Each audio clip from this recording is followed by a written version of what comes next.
So hello everyone, welcome back to our YouTube channel physics by DD sir. बेटा लेके आए हैं आपके लिए एक और important topic, class 12th electrostatics first chapter electric charges and field से। तो टॉपिक का नाम रहेगा बेटा डिफरेंस और comparison between charge and mass. तो ये हम आज करने वाले हैं, वीडियो आपको डिटेल में समझाई जाएगी। तो जो हम डिफरेंस करने वाले हैं बेटा वो रहेगा चार्ज और मास में। तो आप सभी को पता है कि इस चैप्टर में हम चार्ज के बारे में स्टडी कर रहे हैं। तो चार्ज जो है उसको हम पहली बात किससे नोट करते हैं, क्यू से, और मास को हम किससे नोट करते हैं, एम से। हम इन दोनों में क्या करेंगे बेटा, कंपैरिजन करेंगे। कंपैरिजन का मतलब ये होता है कि उसमें अगर सिमिलैरिटीज है तो उसको भी डिस्कस करेंगे और जो डिफरेंसेस हैं उसको भी हम क्या करेंगे, डिस्कस करेंगे। तो सबसे पहले बात करते हैं फर्स्ट पॉइंट की, आपके सामने है और होप आप सभी साथ साथ लिखेंगे तो आपको बेहतर समझ में आएगा।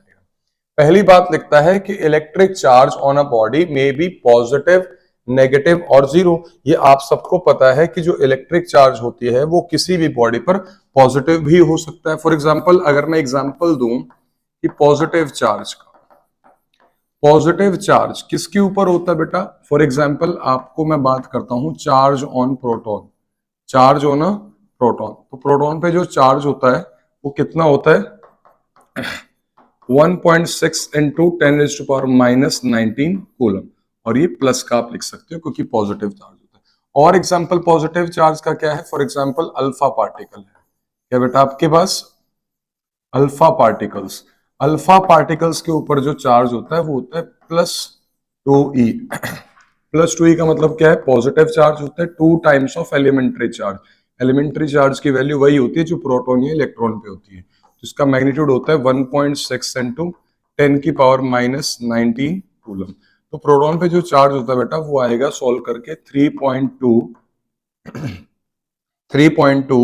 Into 10⁻⁻19 coulomb. तो ये दो एग्जांपल मैं बता सकता हूं कि चार्ज किसी बॉडी पर पॉजिटिव भी हो सकता है और चार्ज किसी बॉडी पर नेगेटिव चार्ज भी हो सकता है। फॉर एग्जांपल मैं बात करता हूं चार्ज ऑन एन इलेक्ट्रॉन, और आप सभी को पता है इलेक्ट्रॉन के ऊपर जो चार्ज होता है नेगेटिव चार्ज होता है 1.6 इंटू 10⁻⁻19 कूलम। अगर बात करते हैं पॉजिटिव चार्ज भी हो सकता है बॉडी पर, नेगेटिव चार्ज भी हो सकता है और नो चार्ज यानी कि जीरो चार्ज भी हो सकता है, कोई चार्ज ना हो। तो इसको हम बोलते हैं न्यूट्रल बॉडी। क्या बोलते हैं, न्यूट्रल। या मैं कह सकता हूं कि बॉडी पर क्या है, जीरो चार्ज है। फॉर एग्जाम्पल मैं बात करता हूं charge on an neutron. Charge on a neutron, neutron पे आप सबको पता है न्यूट्रॉन पे कोई चार्ज नहीं हो सकता। तो मैं इस बात से जस्टिफाई कर सकता हूं कि जो चार्ज है बेटा आपके पास वो पॉजिटिव भी हो सकता है, नेगेटिव भी हो सकता है और जीरो भी हो सकता है। अब बात करते हैं इसका कंपैरिजन मास से रहेगा। Mass of a body is a positive quantity. तो बेटा मास क्या होता है, amount of matter contained in a body, और मास हमेशा किसी भी बॉडी पर पॉजिटिव होता है। मास कभी भी आपका नेगेटिव में नहीं हो सकता, या तो मास होगा या नहीं होगा, ये कभी भी नेगेटिव टर्म्स में नहीं आ सकता।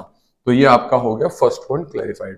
अब सेकंड बात करते हैं charge carried by a body does not depend upon velocity. यानी कि अगर कोई चार्ज रेस्ट पे है बेटा, अगर कोई चार्ज रेस्ट पे है या कोई चार्ज मोशन में है, उसके चार्ज की वैल्यू पे कोई फर्क नहीं पड़ता। फॉर एग्जांपल मेरे पास एक 2 कूलम का चार्ज है।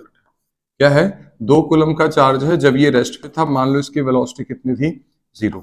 अगर ये चार्ज 2 कूलम का यही चार्ज अगर हाई वेलोसिटी पे मूव करता है, हाई वेलोसिटी पे मूव करता है, तो इसका चार्ज जो रहेगा वो स्टिल रिमेन कितना रहेगा, 2 कूलम का चार्ज रहेगा। तो चार्ज को फर्क नहीं पड़ता बेटा कि वो रेस्ट पे है या मोशन में है। लेकिन अगर हम बात करते हैं मास ऑफ अ बॉडी, देखो अभी हम 11th क्लास में ये पढ़ते थे कि mass of a body constant होता है, ठीक है, कि वेरी नहीं करता प्लेस टू प्लेस, वेरी नहीं करता आप कितने ऑल्टीट्यूड पे हो, ठीक है, वो बात सही है। और डेली लाइफ में भी ये बात सही है कि मास ऑफ अ बॉडी नहीं डिपेंड करता वेलोसिटी पे, ठीक है। फॉर एग्जांपल किसी बॉडी का मास है 50 kg और वो बॉडी चल रही है at speed of 20 kilometre per hour, 200 kilometre per hour या 1000 किलोमीटर पर आवर, तो उसके मास को कोई फर्क नहीं पड़ता।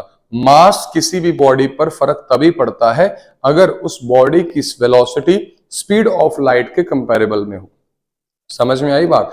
यानी कि जो ऑब्जेक्ट जिसकी हम बात कर रहे हैं, अगर उसकी लाइट, अगर उस बॉडी की स्पीड कंपेरेबल है, यानी कि बहुत ज्यादा है as compare to speed of light में वो आ चुकी है। For example speed of light air में कितनी होती है? 3 इंटू 10⁸ अगर इसके आसपास किसी ऑब्जेक्ट की स्पीड आ जाती है, किसी पार्टिकल की स्पीड आ जाती है, तब उसका मास क्या होता है? चेंज होता है। तो मतलब प्रैक्टिकली डेली लाइफ में ये चीज पॉसिबल नहीं है। देखो आपको पता है प्रैक्टिकल डेली लाइफ में ऐसा पॉसिबल नहीं है कि मान लो मेरे पास ये पेन है, मैं इसको कितना भी तेजी से फेंक लूं, कितना भी इसको मैं कितनी मर्जी वेलोसिटी दे दूं, लेकिन इसकी वेलोसिटी कभी भी स्पीड ऑफ लाइट के आसपास नहीं पहुंचेगी। तो दैट इज व्हाई मास वैसे तो फिक्स्ड होता है, लेकिन अगर किसी बॉडी का जो स्पीड है वो बहुत ज्यादा हो गई है किसी तरीके से comparable to speed of light 3 into 10⁸ metre पर सेकेंड, तब मैं कह सकता हूं किसी बॉडी का मास चेंज होता है। तो कहता है कि mass of a body increases with the velocity. और हम ये एक फॉर्मूला पढ़ रहे हैं कि जो मास का फॉर्मूला होता है बेटा, वो होता है m is equal to M naught by under root of 1 minus V square by C square. ये है बॉडी का मास जब वो बॉडी किस में है? मोशन में है। यानी कि हाई वेलोसिटी से अगर वो मूव कर रही है तो बॉडी का मास कितना है। ठीक है, m क्या है? जब पार्टिकल किस पे आपका रेस्ट पे है। 1 आपके पास नंबर है। v क्या है? Speed of particle. v क्या है? Speed of particle. और c क्या होता है बेटा? Speed of light in air और vacuum, that is 3 into 10⁸ metre पर सेकेंड। ठीक है बेटा, तो मास को जनरली कोई फर्क नहीं पड़ता, लेकिन इफ बॉडी का मास, अगर मैं बात करूं बॉडी की स्पीड की, अगर बॉडी की स्पीड बहुत ज्यादा हो जाती है comparable to speed of light, 3 crore metre पर सेकंड, 30 करोड़ मीटर पर सेकंड, या ऐसी इस वैल्यू के आसपास होती है, तब उसका मास हमेशा क्या होता है बेटा? इंक्रीज होता है। ठीक है बेटा, वेयर सी इज द, ये सारी बातें आपको बता दी गई हैं। नेक्स्ट बात करते हैं, चार्ज इज क्वेंटाइज्ड। ये आप ऑलरेडी पढ़ चुके हो, quantization of charge. Q is equal to NE। इसको समझाता हूं मैं। क्वेंटाइजेशन ऑफ चार्ज आपको भी पता है, क्वेंटाइजेशन ऑफ चार्ज का मतलब क्या है? मैं लिख देता हूं बेटा, quantization of charge, charge is always quantize, यानी किसी भी बॉडी पर जो चार्ज होगा वो हमेशा इंटीग्रल मल्टीपल होगा किस चीज का? एलिमेंट्री चार्ज का। क्योंकि आपको पता है फॉर्मूला क्या है? Q is equal to NE, यानी कि charge Q on a body is always an integral multiple of elementary charge. किसी भी बॉडी पर जो चार्ज होगा वो इंटीग्रल मल्टीपल होगा, यानी कि n must always be N integer.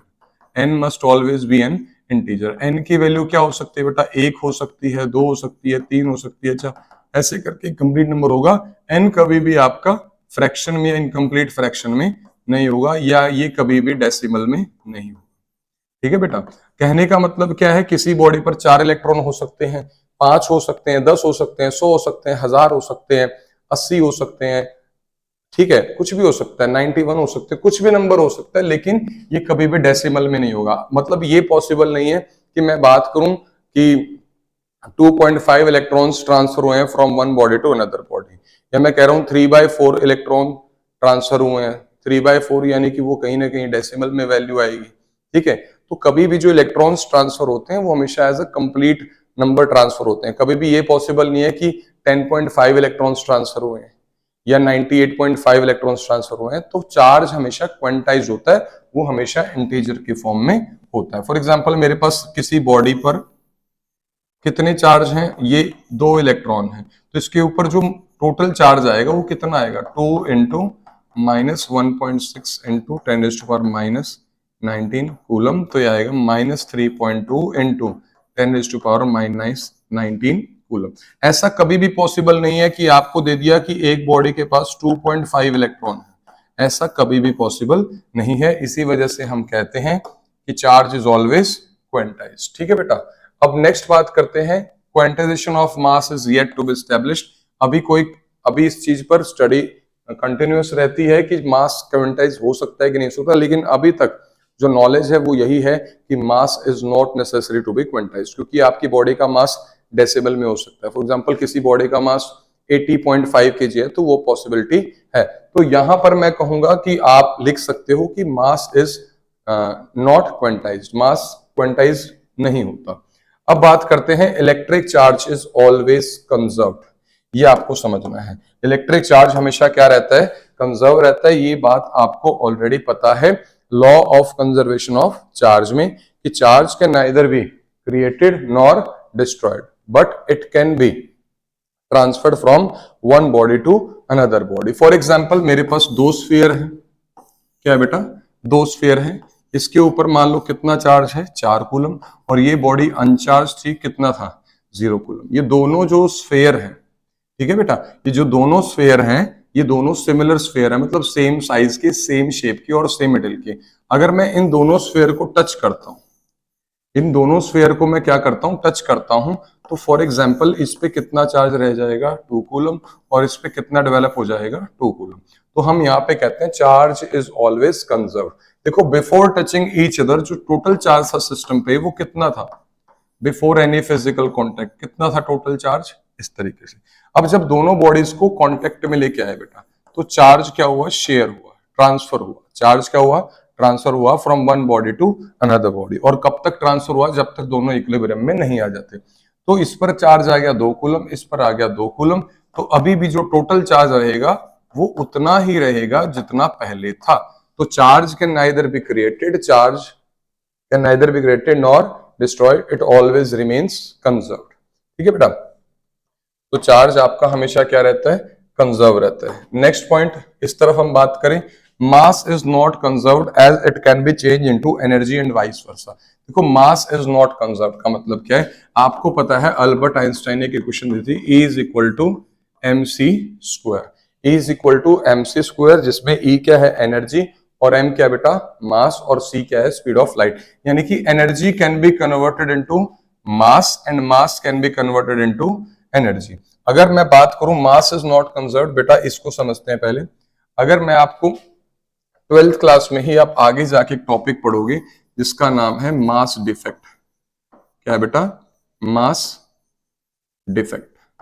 Mass defect में क्या होता है, मान लो किसी न्यूक्लियस में 3 प्रोटॉन है और 3 न्यूट्रॉन है बेटा, 3 प्रोटॉन है और 3 न्यूट्रॉन है, ये सभी क्या होंगे, अब कंबाइन होंगे। क्या होंगे, कंबाइन, और ये बनाएंगे न्यूक्लियस। क्या बनाएंगे, न्यूक्लियस। तो न्यूक्लियस में मान लो फॉर एग्जांपल क्या है, 3 प्रोटॉन है और 3 न्यूट्रॉन है। ठीक है बेटा, 3 प्रोटॉन 3 न्यूट्रॉन।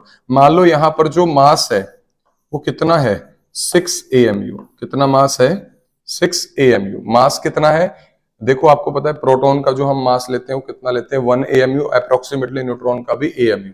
लेकिन जब हम फॉर्मेशन ऑफ न्यूक्लियस होता है बेटा, क्या होता है, फॉर्मेशन ऑफ न्यूक्लियस। देखो अगर ये इंडिविजुअली हैं तो इनको बोलते हैं हम न्यूक्लियॉन्स। क्या बोलते हैं, न्यूक्लियॉन्स। और जब ये सारे कंबाइन होते हैं तो क्या बनता है बेटा, न्यूक्लियस। तो अगर मैं बात करूं न्यूक्लियॉन्स का मास फॉर एग्जांपल 6 AMU है, तो हम ऑब्जर्व करते हैं जब न्यूक्लियस डेवलप होता है, जब फॉर्मेशन ऑफ न्यूक्लियस होता है, तो यहां पर जो मास है वो 6 AMU नहीं मिलेगा। फॉर एग्जांपल आपको मिल गया 5.85 AMU। ठीक है बेटा, तो यहां पर जो मास था 6 AMU की बजाय आपको कितना मिला है, 5.85। ये जो डिफरेंस है ना बेटा, इसी डिफरेंस को हम आगे जाके क्या पढ़ते हैं, मास डिफेक्ट। मास डिफेक्ट कैसे निकालते हैं, मास डिफेक्ट निकालते हैं mass of nucleons minus actual mass of nucleus, actual mass of nucleus. तो मास डिफेक्ट कितना, मास जो यहां पर गायब हो रहा है 6 minus 5.85, that comes out to be 0.15 AMU। तो इतना मास यहां पर क्या हो चुका है, डिसअपियर हुआ है। ठीक है, अब मास इज नॉट ऑलवेज कंजर्व्ड, तो अगर यहां पर मास कंजर्व्ड रहता तो यहां पर अगर 6 AMU है, यहां पर कितना आ गया 5.85 AMU। ये आप पढ़ोगे न्यूक्लियाई चैप्टर में क्लास 12th में ही। अब बात करते कि मास गया कहां, ये मास कन्वर्ट हो गया किसमें, एनर्जी में। किसमें कन्वर्ट हो गया, एनर्जी में। और वो एनर्जी हम कैसे कैलकुलेट करते हैं, अभी आपको बताया था आइंस्टाइन की इक्वेशन, डेल्टा एम सी का स्क्वायर। अगर मैं डेल्टा एम मास जितना गायब उसकी वैल्यू यहां पुट कर दूं तो एनर्जी में कन्वर्ट हो सकता है। लेकिन आपका चार्ज हमेशा कंजर्व रहता है, मास is not conserved every time. ठीक है बेटा, इतनी बात समझ में आ गई। तो आपको यह भी समझना है कि फॉर्मेशन ऑफ न्यूक्लियस कैसा प्रोसेस है, एक्सोथर्मिक प्रोसेस है। एक्सोथर्मिक प्रोसेस है because some of the mass have been converted into energy. तो दैट इज व्हाई हम मानते हैं कि ये कैसा प्रोसेस है, एक्सोथर्मी। अब आते हैं next, force between charges can be attractive और रिपल्सिव। देखो ये आपको पता है कि दो चार्जेस के बीच में जो फोर्स होती है बेटा वो अट्रैक्टिव भी हो सकती है और रिपल्सिव भी हो सकती है, depending upon the nature of charges. ठीक है बेटा, जैसे मैं आपको यहाँ पे समझाता हूं, फॉर एग्जाम्पल आपके पास दोनों चार्ज क्या है, पॉजिटिव हैं, तो ये दोनों एक दूसरे को क्या करेंगे बेटा, रिपेल करेंगे। सिमिलरली अगर दो नेगेटिव चार्ज हैं तो ये भी क्या करेंगे बेटा, एक दूसरे को रिपेल करेंगे। But if one of the charge is positive and another is negative, they will always attract each other. तो यानी कि जो फोर्स है, फोर्स बिटवीन चार्जेस, फोर्स क्या फॉर्मूला आपको पता होना चाहिए, F is equal to 1/4 pi epsilon naught, पहला चार्ज दूसरा चार्ज, उन दोनों के चार्जेस के बीच का डिस्टेंस का स्क्वायर। तो force between charges can be attractive और repulsive depending upon the nature of the charges, कि वो अनलाइक चार्जेस हैं, लाइक चार्जेस हैं। जैसे ये दोनों लाइक चार्जेस हैं, ये दोनों भी लाइक हैं, बट ये दोनों अनलाइक चार्जेस हैं। ठीक है बेटा, तो ये बात आपको पता होनी चाहिए कि चार्जेस के बीच में बेटा जो फोर्स होती है वो अट्रैक्टिव भी हो सकती है और दूसरी बात रिपल्सिव भी हो सकती है। नेक्स्ट बात करते हैं, देखो चार्जेस के बीच में हमेशा कौन सी फोर्स लगती है बेटा, हमेशा कूलम्स फोर्स लगती है। चार्जेस के बीच में हमेशा कौन सी फोर्स लगती है, कौन सी फोर्स कैलकुलेट करते हैं, कूलम्स फोर्स, जिसका ये फॉर्मूला आपको पता है।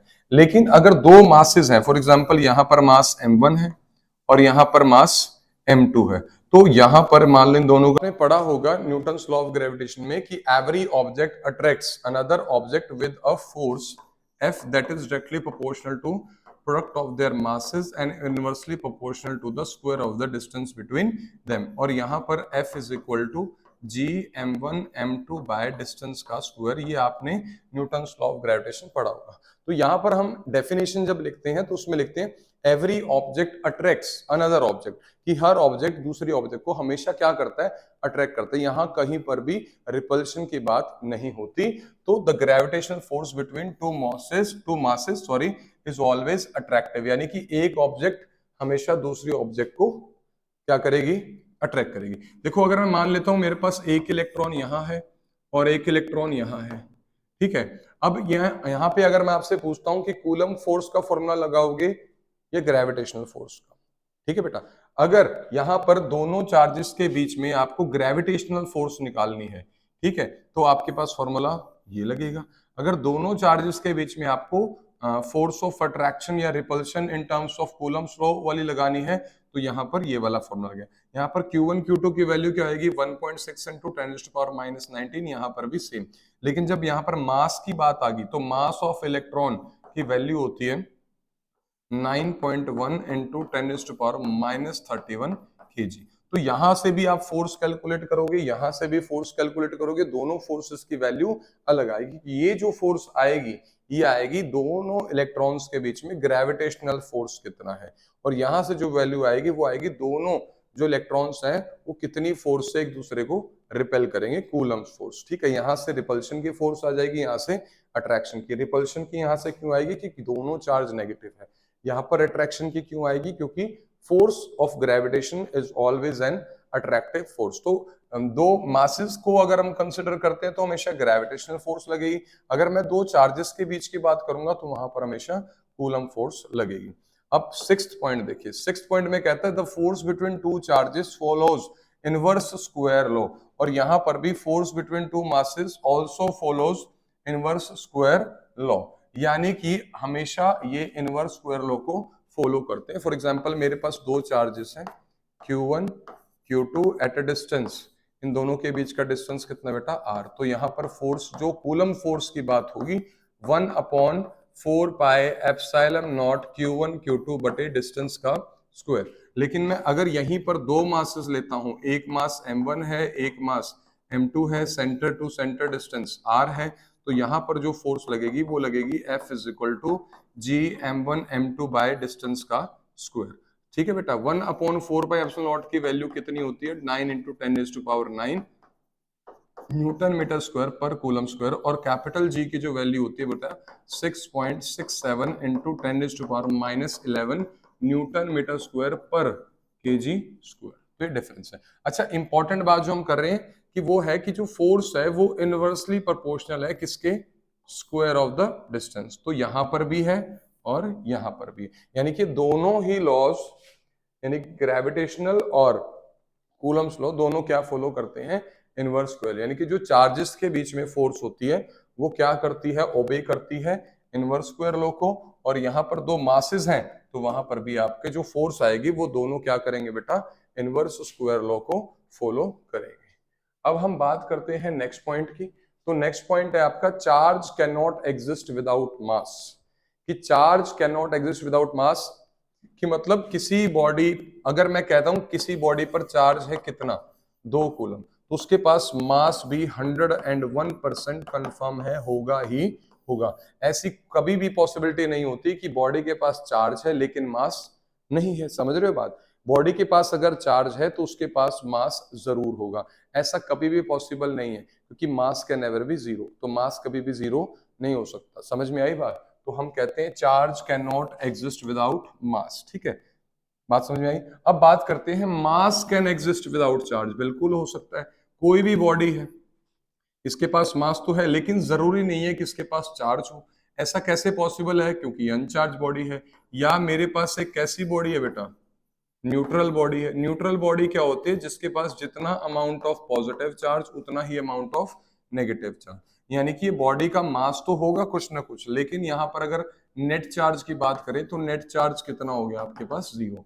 तो यानी कि आपको इंपॉर्टेंट बहुत ध्यान से ये ये जो पॉइंट है बहुत ध्यान से समझना है कि चार्ज कभी भी बिना मास के एग्जिस्ट नहीं कर सकता, लेकिन मास हमेशा मास मतलब चार्ज के बिना एग्जिस्ट कर सकता है। फॉर एग्जाम्पल अगर बॉडी कैसी है, अनचार्ज बॉडी है, या बॉडी क्या आपकी बेटा, न्यूट्रल बॉडी है। ठीक है बेटा, नेक्स्ट है, सिंपल है नेक्स्ट पॉइंट। तो unit of charge is a derived unit. आपको पता है आपके पास 7 फंडामेंटल यूनिट्स होती हैं, उनमें से कहीं पर भी कूलम की बात नहीं होती। 7 फंडामेंटल यूनिट्स अगर आपको नहीं पता तो पता होनी चाहिए, क्लास 11th में पहले यूनिट में पढ़ते हैं 7 फंडामेंटल फिजिकल क्वांटिटीज, फिर उनके यूनिट्स। फिजिकल क्वांटिटी क्या है? मास होता है बेटा। 7 फंडामेंटल मास होता है, लेंथ होता है, टाइम होता है, टेम्परेचर होता है, अमाउंट ऑफ सब्सटेंस होता है, ल्यूमिनस इंटेंसिटी होता है। क्या होता है? ल्यूमिनस इंटेंसिटी और इलेक्ट्रिक करंट होता है।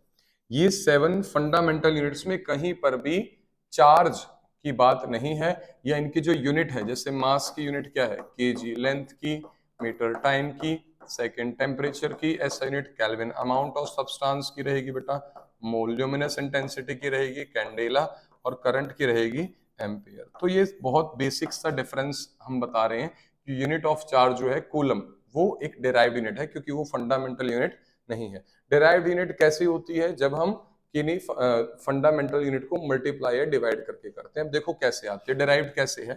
हमने करंट का फॉर्मूला पढ़ा है क्लास 10th में, I is equal to Q by T. I current है, क्यू चार्ज है, टी टाइम, तो यहाँ से क्यू का फॉर्मूला क्या आ गया, I मल्टीप्लाइड बाई टी।